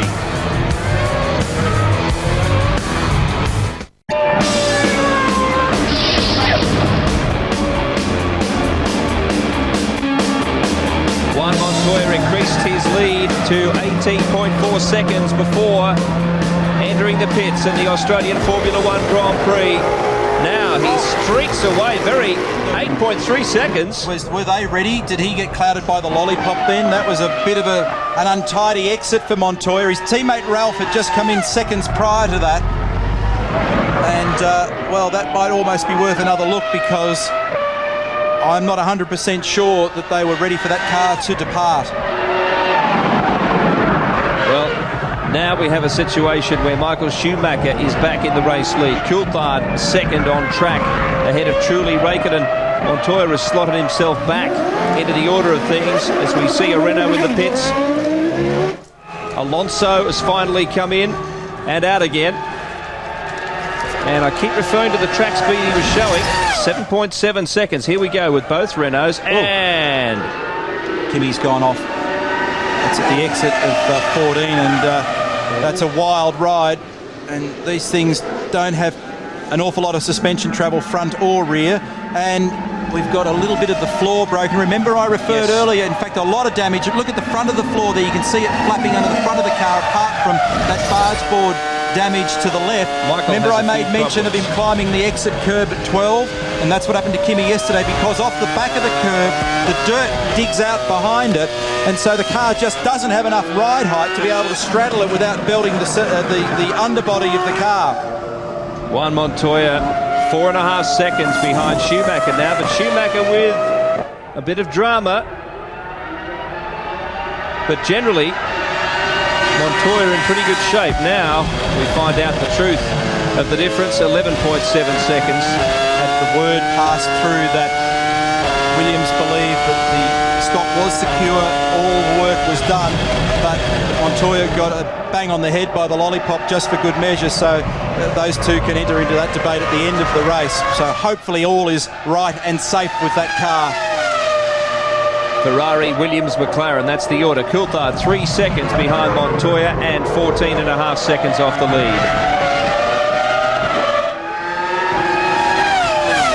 being shown to Pizzonia for the fact that the leader is coming up, and he quite wisely pulls over and lets him through, because tenths of seconds are critical here at the moment, and we should keep a weather eye on that underbody and floor area on the Ferrari, because that will upset the balance of that car.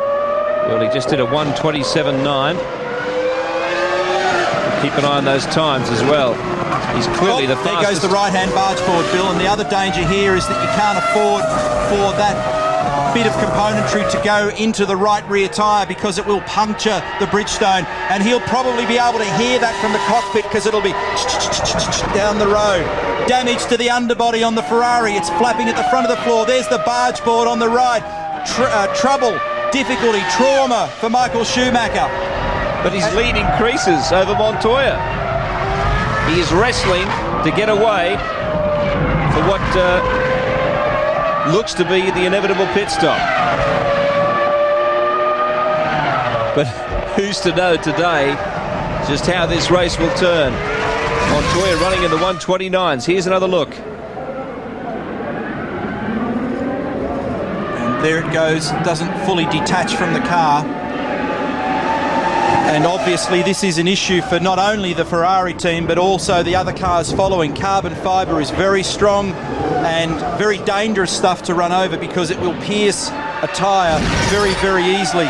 And also you don't want to pick it up and get it into an intake on the side pods of your car either, because it could have catastrophic ramifications. We go on board again with Michael, and this terrific shot shows how busy he is at the wheel and what the effects of the loadings are around this circuit. Well, she's starting to look like a bit of a beat-up speedway car. The front of the floor's damaged, the left-hand part of the floor's damaged, the right-hand barge board's come off. And He's this hanging puts on. a question mark over whether or not there's going to be any further problems with the floor. I tell you what, he's done a lot of damage to it there. You can see the damage around the front of it. Well, Yana truly is going to make a pit stop, we understand. His second, and he's running fourth on track at the moment. This is a curious situation. It'll be a great effort if Schumacher can hang on from here. I bet they didn't model this in the wind tunnel. Yana Trulli enters pit lane. That gives Kimi Räikkönen fourth position on track. Schumacher leads the race. It's 13 seconds as Trulli comes in now. The margin between Schumacher and Montoya, it's increasing in spite. I'm hearing that Michael is going to pit this lap. Well, as Trulli departs, so Michael leads. He's got bits scattered everywhere on this car, which they will inevitably yank off and take the opportunity to replace tyres and put some fuel in that car to get him to the end. So that will reconfigure this race once more. This has been a very difficult race to track because of the strategy, because of the varied weather conditions at the beginning, and because of a lot of human error. What do you think, Neil? Calculating on about 30 seconds penalty for the stop. My predictions are about 10 seconds forward of now, and that's about as valid as they are. Well, Montoya could end up here with a lead of about 15 seconds. It'll be very, very interesting. Michael just looks like he's struggling, or has struggled a bit with that car, and there are obvious reasons for that as he comes into pit lane. We've calculated the time lost that it takes to depart your normal speed profile from leaving the circuit to rejoining the circuit, and a conventional stop, and this may not be one, and assuming all those things, Michael will come out in approximately the 4th, 5th area according to the number crunching. In. Check the radiator intakes. Clear out the rubbish. Meanwhile, Montoya's been told by his crew, go for it. We have Michael in the pits. Let's see how Montoya can capitalise. The Ferrari stop. New boots, more fuel, debris removed. Schumacher in business once again. And I think he may have come out behind Coulthard. We'll have to wait for confirmation. He's either 3rd or 4th, but I think Michael has come out in 3rd position after his 3rd stop on the road. That one a critical one, because I would not like to have rolled the dice on the bits that are hanging out under the bottom of the car. Well, we'll wait and see when they go past the start-finish line the next time around. Only 12 laps to go, but we may have a charge and a half here. This is great. We've got a battle between a Williams, a battle involving a McLaren and a Ferrari as we get to the back end of the Grand Prix. And a pretty handy result too from Renault, I might add. And Sauber, who may take points out of this race yet. You see Trulli back there at 5th place, Frentzen, Alonso. The the key battle is up the front. Juan Montoya, 2.5 seconds in front of Coulthard.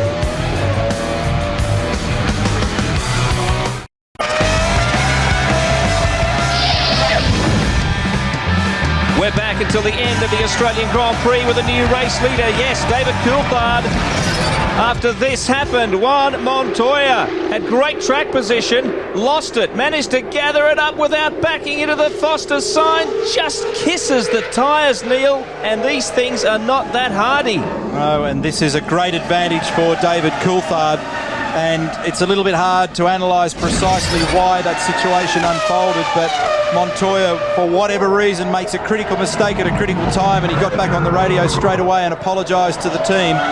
So Coulthard, Montoya, Räikkönen, Michael Schumacher, Jarno Trulli, the Williams BMW team, tired from the long journey across from the UK and the hard winter testing slog, and a pretty busy weekend. Well, a mixture of disappointment, fatigue and wry smiles, I suspect, with 10 laps to go. Coulthard by 11 seconds. He passed Montoya. You saw that in the replay, and then built an 11-second lead. But he is only 1.1 second ahead, Montoya, of Räikkönen, Coulthard's teammate. So you can bet, there he is. You can bet Räikkönen will be applying the pressure now to Juan Montoya and chasing a 1-2 finish here for McLaren.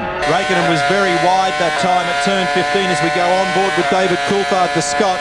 The winner of the Australian Grand Prix in 1997, will he pick up a second victory in Australia? Well, Michael Schumacher's in 4th place. He's 14.3 seconds off the pace, though. He'd have to do better than a second a lap on the leaders to make an impact here. And they're all running in the 129s, incidentally. Michael, the fastest of them, I might add, on the last lap was a 129.01. The others were Coulthard, the race leader, a 129.2. The guys behind him, Montoya and Räikkönen, in the 129.6s. So Coulthard's lead is looking good. Schumacher might just buy his way onto the podium here. He's only 1.8 seconds behind Räikkönen. A great battle for the minor placings. This would be a critical and important, strong start to the season for David if he can pull off a win. Bad year last year for 5th in the championship. The year prior, 2nd. He was 3rd in 2000, 3rd in 98 and 3rd in 97. He's had a long and very successful history with this team. Don't forget, no team orders allowed this year. It's a very hard thing to police, but why I'm saying that is Räikkönen has yet to win a Grand Prix. Of course, Coulthard, we know, has won before, but Räikkönen might just be a factor if something goes wrong. There's still a little ways to go. Darryl. Yeah, an important thing to think about in Montoya's pit stop there the second time around. He didn't take new tyres on board. It was only fuel, so maybe tyre wear was a critical factor in that spin. Scrolling through the drivers out of this race, Australia's Mark Webber among them, but we still have 13 cars out there. Big improvement on last year, that's for sure. And what a battle for the win. The strategies that the FIA have really imposed through their new qualifying system have certainly shuffled this field dramatically, and the uncertainty has made it all the more interesting. 8 laps to go. Coulthard 11.7 seconds ahead of Montoya. 0.6 seconds to Räikkönen. He's pressing here for a 1-2 finish for McLaren. That's where the pressure is at the moment. Michael Schumacher nearly 2 seconds behind Räikkönen in 4th place. Here's the battle for 2nd, 3rd and 4th. Montoya just ahead of Räikkönen, and there is Schumacher in the Ferrari. Radio message to David Coulthard from the McLaren-Mercedes team for a mapping and configuration change on the steering wheel to look after the engine, Schumacher, remember, is on a massive winning streak here. It's been a long time since we've seen anything but red on the top of the podium. What a day for the key players. A wet, dry start. Some chose slicks, some chose wets. Michael Schumacher made a mistake over the curbing at turn 12, and that cost him. Juan Pablo Montoya, a mistake at turn 1 with a spin. Ralf Schumacher, a mistake exiting the pits, a spin at turn 1. Kimi Räikkönen, a mistake speeding in pit lane and off the road, also exiting 14. And David Coulthard, one of those that started on wets that had to take that earlier stop to get on the right rubber and has slowly but surely recovered. We all tend to forget just how long and grueling a Grand Prix can be. And at this point of the race is where physical fitness and mental application really hold their own. Now, the track's dirty. The air is thankfully clear, and so it is ahead of David Coulthard. Montoya second, trying to hold off Raikkonen, half a second between them. There it is, Schumacher closing in. 1.3 seconds the gap now, as he tries to snatch a podium finish here. As it's all shaken out, Frentzen has dropped back into sixth, but that's still a good outcome at the moment for Sauber. So Coulthard, Montoya, Raikkonen, Michael Schumacher, Jarno Trulli, Heinz-Harald Frentzen, Fernando Alonso and Ralf Schumacher in position 8. That's the points. And there's the list of those that are out of the game. And here is the battle between Montoya and Raikkonen. Twitch there on the car as Montoya gets on the gas on the exit. Raikkonen closing in, Schumacher almost making it a line of 3. And Michael is on the gas, closes half a second on that lap alone. He has got the fastest car on the track at the moment relative to all the front runners, and Michael Schumacher is trying to close that gap. The only car in the top 9, Michael, that has made 3 stops in this race. The others made 2. Comfortable gap for Coulthard. That's back to Schumacher, but it's all relative because Schumacher's now part of this 3-car battle. Michael wants to be on the podium. He's enjoyed the winning feeling for 3 years in a row here. Well, it's been a battle for Schumacher all day. Started on wet, skipped away from the field, but they quickly degraded. Came in, had to battle back, got some benefit from the safety car compression, pressed on, slipped across the curbing, back in the field again. Has had to make 3 stops. Most likely one more than they were hopefully going to have to do. Raikkonen closing in on Juan Montoya, trying to sneak into second place, take 8 points out of this race instead of 6. Isn't this good? With these 3 different cars, 3 manufacturers, all a little lock brake that time. And Raikkonen just makes a tiny mistake. Coulthard, meantime, has clocked a top speed, so he is powering along a low 129 in the closing laps of this race. Montoya, by comparison, was more than half a second behind him, and the lead now goes to 12.3 seconds. Coulthard is looking good. Raikkonen at 130, Schumacher at 129.5. It was interesting watching Montoya's car through the exit of turn 2 there, Bill, and really starting to get loose in the back as Pizzonia pulls off to the side with some kind of a problem on the exit of turn number 4. This battle just continues to build for second, third and fourth. Well, one thing Coulthard will not be wanting is a safety car at this point in the race. Turn 9, Schumacher. Big lunge under brakes. A little bit of it is just the concertina effect as we look at Fisichella coasting in the Jordan Ford. And he's going to peel off and has some sort of a glitch with that car.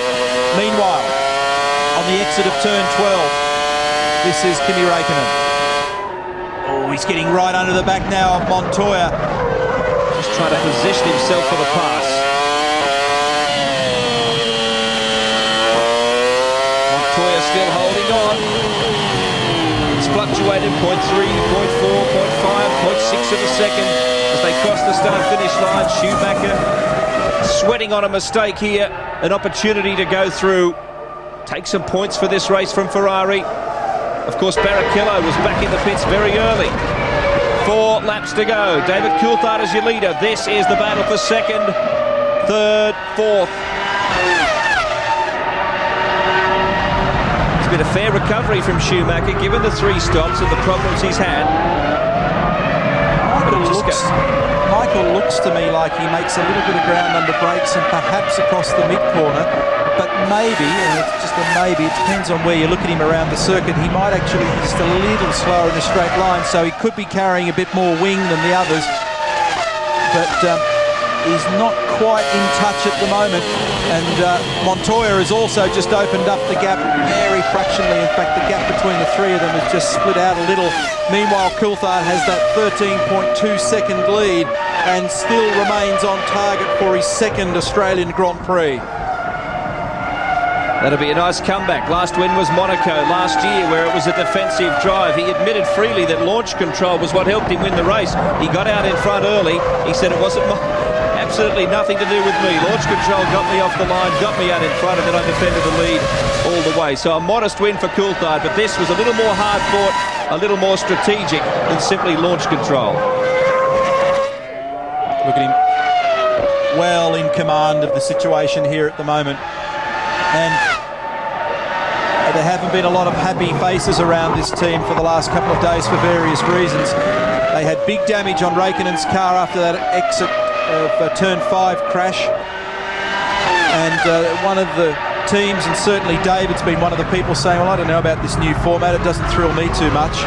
And remember that we saw the story before the start of the race that Ron Dennis is one of 2 team owners who is threatening to take the FIA to arbitration over the timing of the introduction of these regulations. He says he's not opposed per se to the changes and attempting to change the natural order of Formula One, but he doesn't like the way that the job was done. Well, McLaren's win rate for the last 3 years has been on the decline. 7, 4 in 2001, and of course last year only 1 victory, the one I referred to in Monaco. But now they can match that in the very first round. Not only that, but they can get 2 cars onto the podium here if Raikkonen can hold his position from Schumacher, who seems to be falling back in the closing laps. It looks like Michael cannot carry the fight anymore. Remember, there's also some aero damage to that car, and he may have decided that he just hasn't quite got enough at this stage of the game. Well, what a result. What a motor race. Well, Coulthard's got to hold on for a couple of laps yet. They cross the start-finish line. 2 laps to go. Coulthard, his lead has shrunk by 1 second, but of course he's just making sure he doesn't overexpend in the last couple of laps. He has a buffer. Montoya just ahead of Raikkonen. You see the amount of ground that Schumacher used across the apex of turn 1, then he threw half the car across into the dirt and just had the centre of the car on the top of the ripple strip. He is throwing everything at trying to bridge this gap as the McLaren-Mercedes team look on with their cars performing beautifully at this critical phase of the race in first and third. Puts them in good shape for the Constructors' Championship, and their drivers open their Drivers' Championship account very well. Just running through the top 10 for you. Outside the top 4, and that's Schumacher in 4th. Truly, Frentzen. So it's been a solid result today for Renault and Sauber. Indeed for Renault, because Alonso's in 7th place, ahead of Ralf Schumacher. Then Villeneuve and Button. There'll be some questioned us in the BAR garage at the end of the day. They're in the top 10, but they're out of the points. Personal best time in this race so far for Michael Schumacher in the second sector with a 23.1. So Schumacher continues to push very, very hard, but he's still slower in the critical first and third sectors. We're riding with Raikkonen then. The view of Montoya. Will he take a risk to try and take 8 points away and 18 for the team? It's been a rough day. A day that's been very hard, not only on the drivers, but the teams. I wonder if Raikkonen will simply be conservative. As we watch the battle for second, we see that David Coulthard is on his final lap at the Australian Grand Prix. Montoya behind him in the distance. Raikkonen, Schumacher, that's the top 4. Heading now towards their final laps.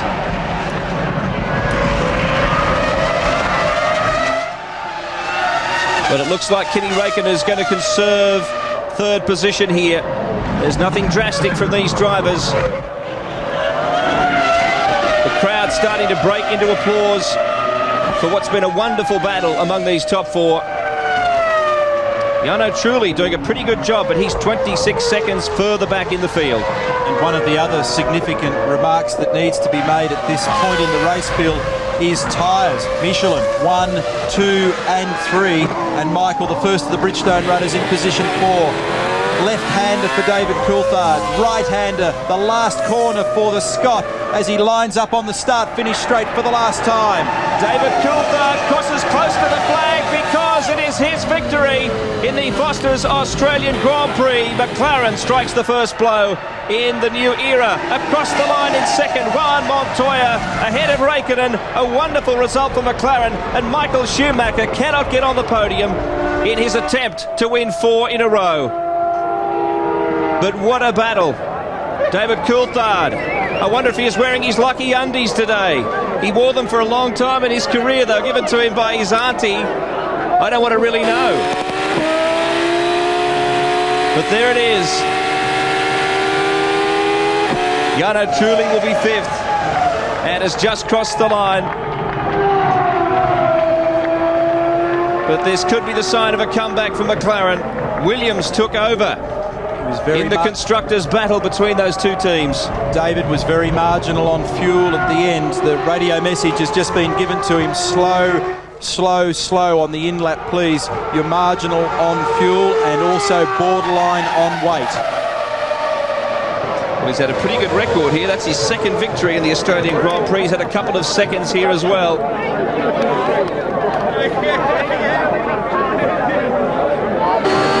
Other message that's been given to him, it took me a while to decode this, but they were saying pick up debris, and I couldn't think what they're on about. I know what they're on about. They want some marbles on those tyres to make them heavier.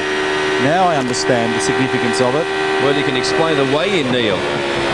Well, this car and driver combination cannot be any less than 600 kilograms at the completion of this race, or he will be disqualified. And you see David just wandering around aimlessly around the circuit at the moment, looking for dirt, gravel, rubber, Coke cans. Well, over 2 hours of driving, these guys usually lose about 1.5 to 1.8 kilos of liquid. I don't know about today. It's been pretty cool conditions in spite of the heat generated by those amazing cars.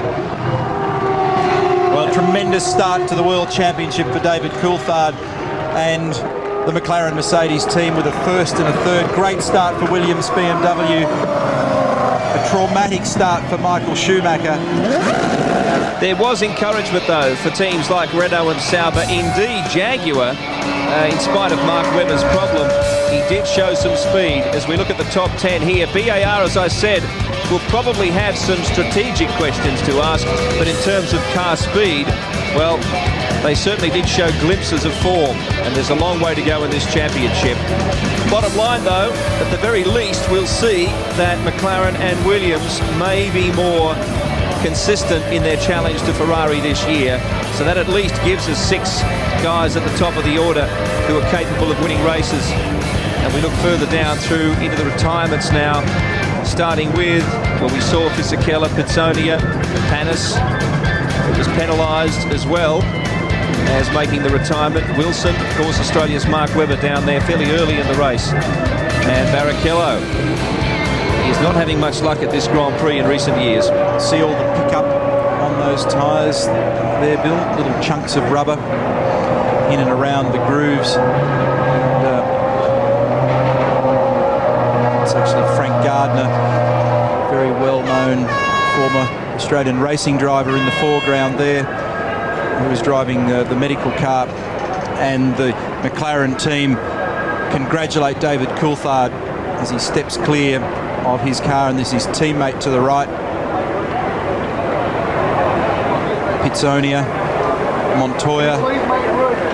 Please move to the side, people. Move to the side. Parc Fermé conditions for these cars at the end. They'll have to complete the way in. We'll take a breath, as do the drivers. When we come back, we'll wrap up this year's event.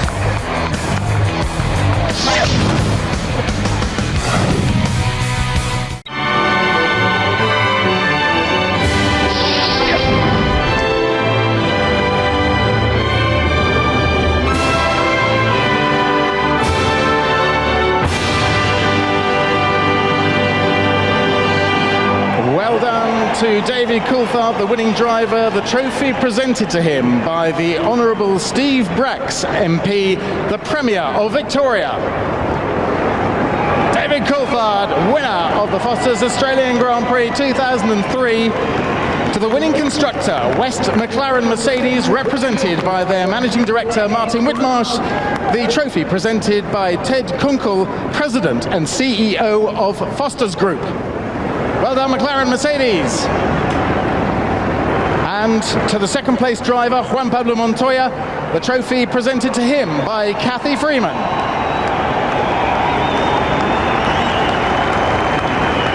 And to the third place driver, Kimi Räikkönen, the trophy presented by Colin Osborne, the president of the Confederation of Australian Motorsport. Well done, Kimi.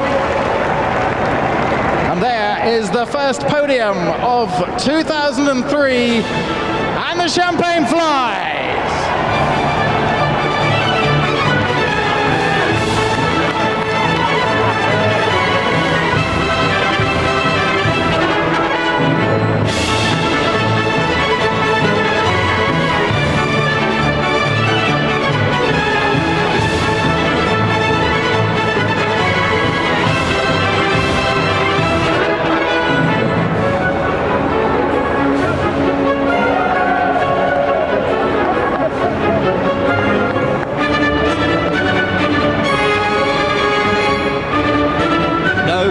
On the podium, an extraordinary sight, but perhaps a sign of things to come in 2003. I'm sure Ferrari aren't too concerned at this early stage. They were very quick onto the podium today, as quick, arguably, as they were around the circuit. McLaren and Williams raising the challenge, raising the stakes here in this new era of Formula One. And that's a good thing for Formula One, that podium. McLaren and Williams being competitive, and Ferrari obviously in the game. Mistake from Rubens Barrichello early in the event, proving very costly for him. And there's the point situation. David with 10, Montoya with 8, Kimi with 6, Michael with 5, Jarno, Trulli, Heinz, Harald Frentzen. Fernando Alonso scores valuable points and opens his account this year, and Ralf Schumacher, after a pretty wild ride, 1 point. And obviously no points outside the top 8. 16 points to 5 lead over Ferrari in the Constructors' Championship, which is significant as well if they can hold their form. Ron Dennis did say after qualifying that the team paid for some errors in the one-lap dash. There was no doubt that the grid position belied the car speed that they were showing. And here are those Constructors' points, Bill. McLaren, Mercedes 16, Williams, BMW with 9, Renault 6, Ferrari 5, and Sauber with 3 points. BAR, Honda, Minardi and Jordan still to score 6, 7 and 8. A lot of encouragement for Renault there, and indeed other teams that are around that level. All new engine this year, and certainly at this stage it seems like they've achieved the cooperation they were seeking between the chassis and engine departments, which has, since they became one entity, not always been the smoothest of processes. Both cars finished in just 5 out of the 17 races last year. For Renault today, they've managed to achieve it in the first round, so that's good. And like McLaren, the drivers did make a few errors in qualifying. Gee, there was a lot going on in that motor race, and very shortly we'll be going to the media conference to hear from the drivers and their thoughts on the race and the various aspects that affected them. The wet dry at the start, the choice of tyres, the mistakes. Masses of people crowding onto the straight now. Interestingly enough, with Williams, they employed last year an ex-Ferrari aerodynamicist. This year the car is shorter, lower, lighter, smaller clutch, so they've made ground. Of course, Ferrari's process of improvement is ongoing. When I asked Jean Todt what more can you do, he said there's always more you can do.